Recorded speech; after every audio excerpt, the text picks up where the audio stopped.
While holding my granddaughter in my arms, she threw up on me. I smiled. My wife walked in and said, "That baby knows what garbage feels like." My daughter snorted and said, "She learns fast." My son-in-law took a picture and said, "That's our family clown." I didn't comment, just rocked her until she slept. This morning my wife called 13 times, begging me to undo what I did. After decades of verbal abuse from my wife, daughter, and son-in-law. They went too far by mocking me in front of my infant granddaughter. Now they're learning what happens when the family ATM fights back. Throwaway, for obvious reasons. Names changed, but the pain is real. Look, I'm 59 male. No, I'm not perfect, never claimed to be. I dropped out of college to start my construction business 35 years ago. My hands are calloused, my back is permanently screwed up, and yeah, I've got a bit of a gut these days. But I built something from nothing, provided a good life for my family. And never once complained about working 60-hour weeks so they could have nice things. My wife Wanda, 57, female, wasn't always like this. When we got married, she was proud of me. Somewhere around year 15 that changed. Maybe it was when her college friends started getting promotions, while her husband still came home with dirt under his fingernails. Maybe it was when her sister married a dentist. All I know is she started making little comments. At first they were kind of jokes, you know. "Oh Heath, you're tracking mud again, typical construction guy." Small stuff. But over time it got worse, way worse. 3 years ago, our daughter Malia, 32, female, and her husband Patrick, 34, male, were struggling to find a place. The housing market is insane here. I own a rental property that honestly makes good money, but family comes first, right? So I let them move in at less than half the market rate. Patrick works in tech, something with computers. He explains it, and my eyes glaze over. Malia does marketing stuff. They both make decent money, but act like they're broke all the damn time.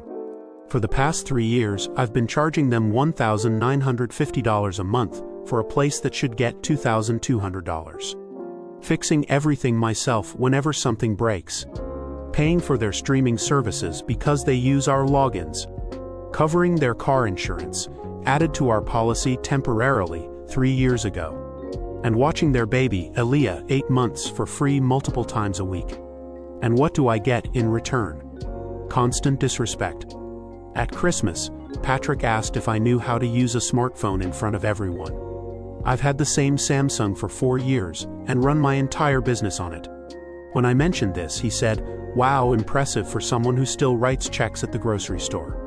Everyone laughed. I didn't. Wanda makes these comments at dinner about how I embarrass her in restaurants because I don't know which fork to use. We grew up poor. Sorry I missed the fancy fork lessons. Last month, at a family barbecue, I overheard her telling her sister, "Heath's the perfect example of what happens when you peak in high school. I lettered in football and wrestling." Apparently, that's something to be ashamed of now. Malia is becoming her mother's mini-me.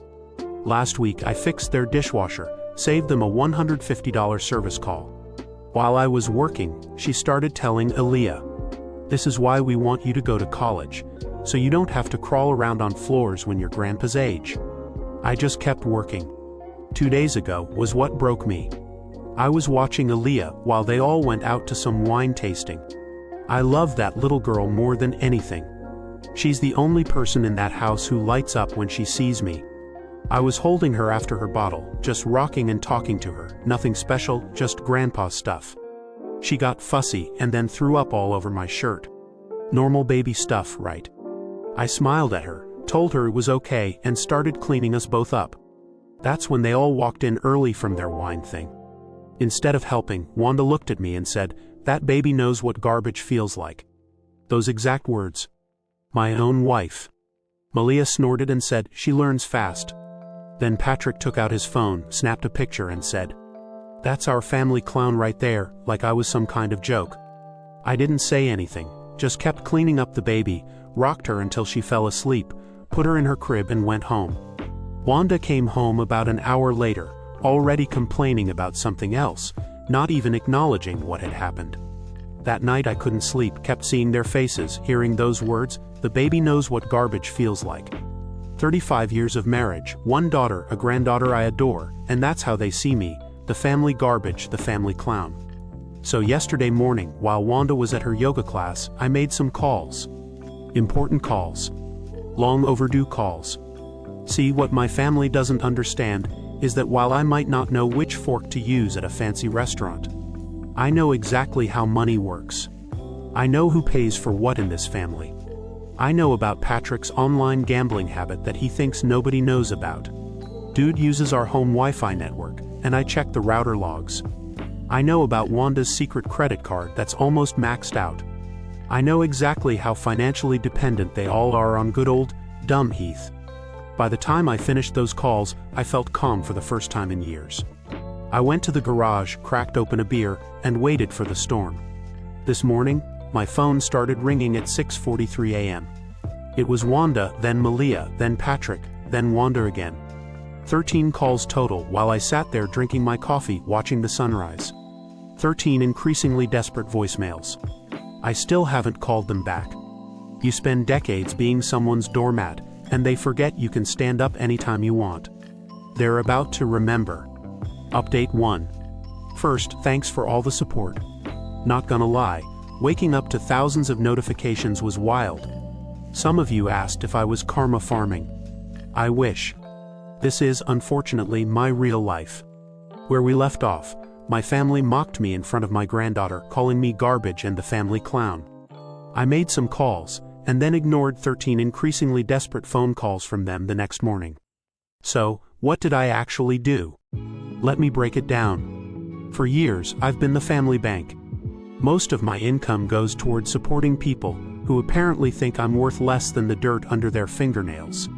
I'd been planning to retire in 3 years, but that would require their cooperation. After the garbage incident, I decided my retirement was starting immediately, at least from being their ATM. Remember how I mentioned Patrick's gambling habit? It's worse than I initially let on. Dude has blown through about $65,000 in the past 2 years on sports betting apps and poker sites. He thinks he's slick using private browsing, but the router logs don't lie, and neither do the collection notices I've seen in their mail when I stop by to fix things. Malia has no idea. Patrick's been intercepting the mail and hiding notifications. As for Wanda, my darling wife of 35 years, she has a shopping addiction. 3 secret credit cards that I discovered when ascending new desk. When a statement accidentally got sent to our home address instead of her sister's place, where she has them delivered. She's currently sitting on $42,000 in debt that I supposedly know nothing about. Designer bags, jewelry, clothes, all while telling me we need to budget better when I buy new work boots. My plan wasn't about revenge. It was about reality. First, call my attorney. Set up a consultation for later that day to discuss protecting my assets. Second, call property management company. Inform them that, effective immediately, the rental rate for Malia and Patrick's house would be adjusted to market value, $2,200 a month instead of $1,950. Formal notice would be delivered within 48 hours. Third, call my bank. Started the process of separating accounts and securing my savings. Fourth, call insurance company. Removed Patrick and Malia's vehicles from our policy. Fifth, call accountant. Discussed restructuring my business to protect my retirement funds. By noon, the framework was in place.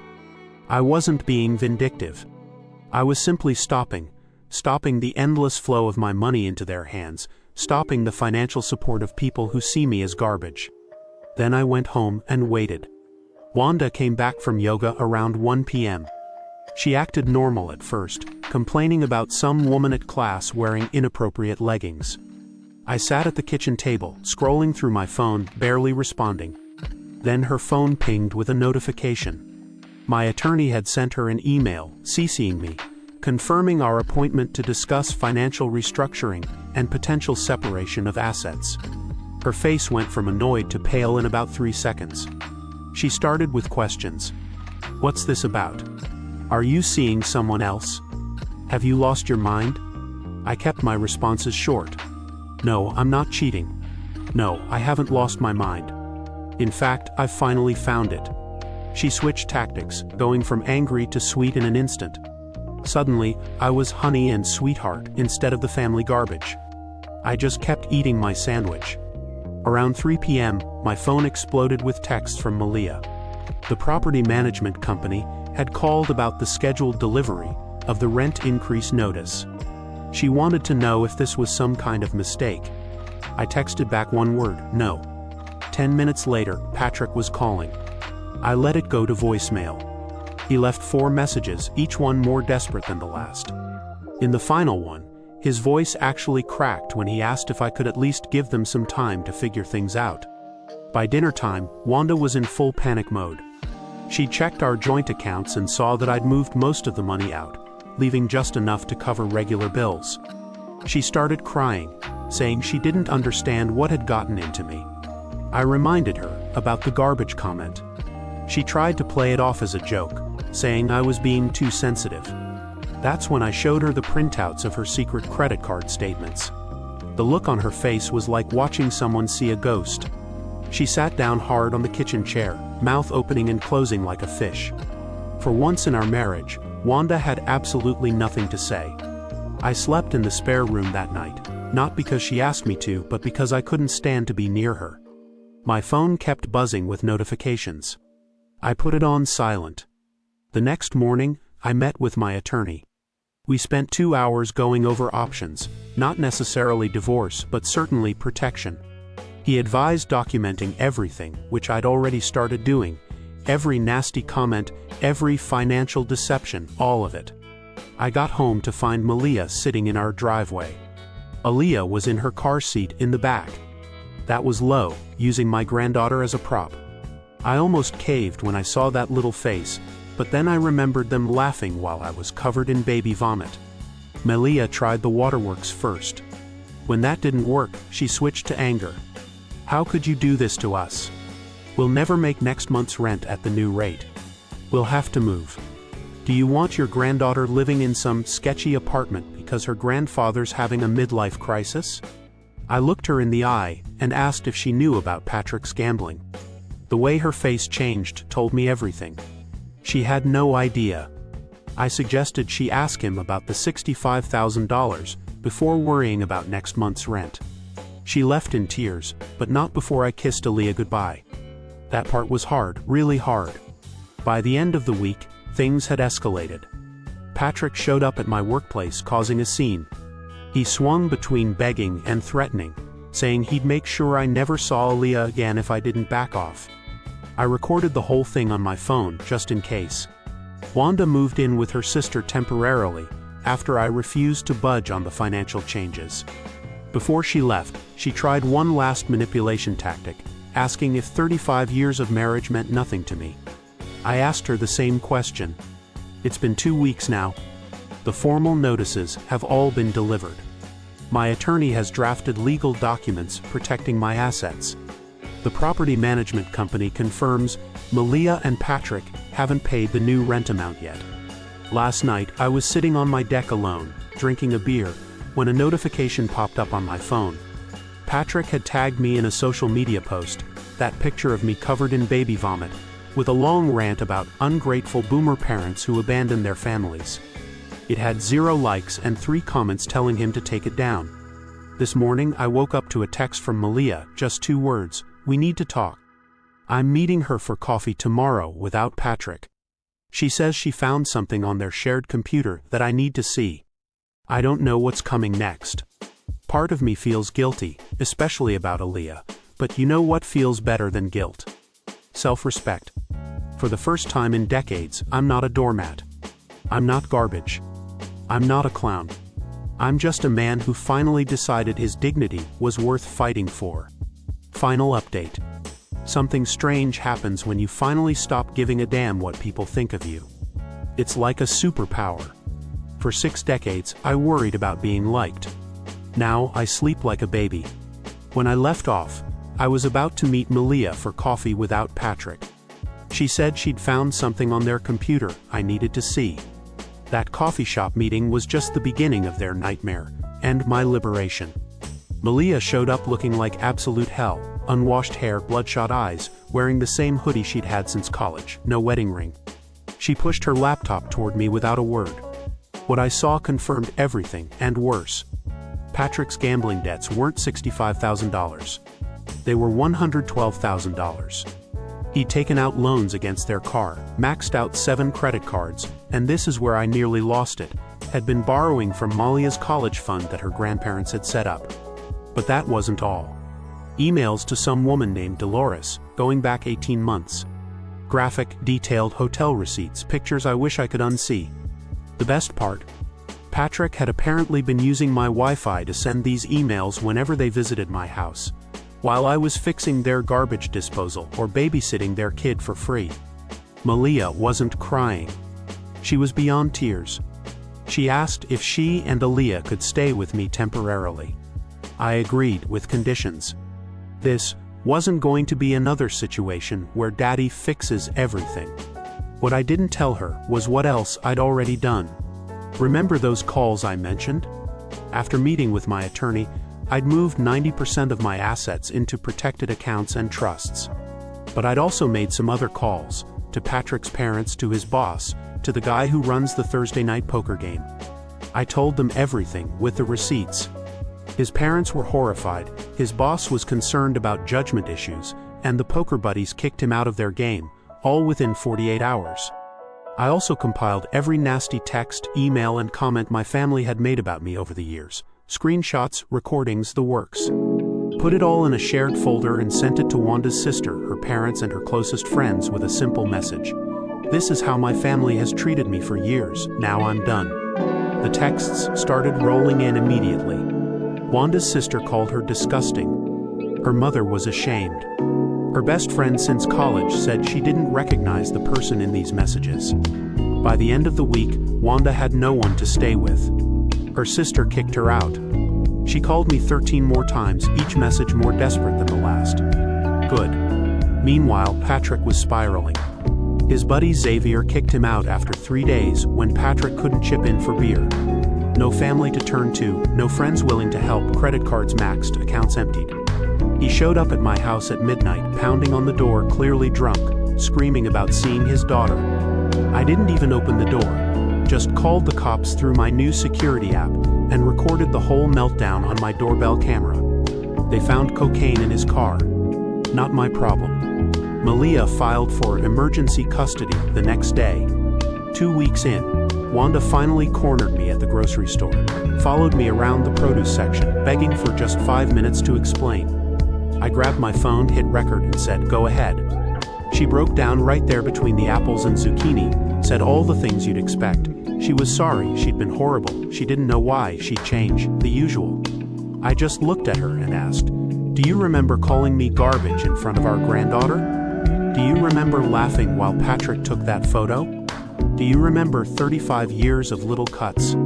Then I walked away with my cart, left her standing there sobbing. 3 different people recorded it on their phones. It was on local social media by dinner time. Was it petty? Absolutely. Did it feel amazing? You bet your ass it did. A month in, and the real consequences started showing. The property management company initiated eviction proceedings when Patrick and Malia missed the second rent payment. Their credit scores tanked. Patrick couldn't get approved for a studio apartment in the worst part of town. Wanda discovered that living on her actual income was challenging. Her expensive yoga studio membership gone, her weekly salon appointments canceled, her luxury SUV repossessed. She had to get a roommate at 57, started working extra shifts to make ends meet. For the first time in their adult lives, they were experiencing the real world without Heath's safety net. Malia was the only one showing actual growth. She got a second job, started therapy, filed for divorce, cut up her credit cards. When she tried to thank me for letting her stay, I reminded her that it wasn't charity. She was paying reduced rent and helping with household chores. No more freeloading. 3 months after the incident, I agreed to meet with all of them together. My house, my terms. They showed up looking like shadows of their former selves. Wanda had gained weight and stopped coloring her hair. Patrick had lost at least 20 pounds and couldn't stop fidgeting. Malia stood apart from both of them. I laid out my terms clearly. I would consider helping Malia and Aaliyah get back on their feet with a formal repayment plan for any assistance.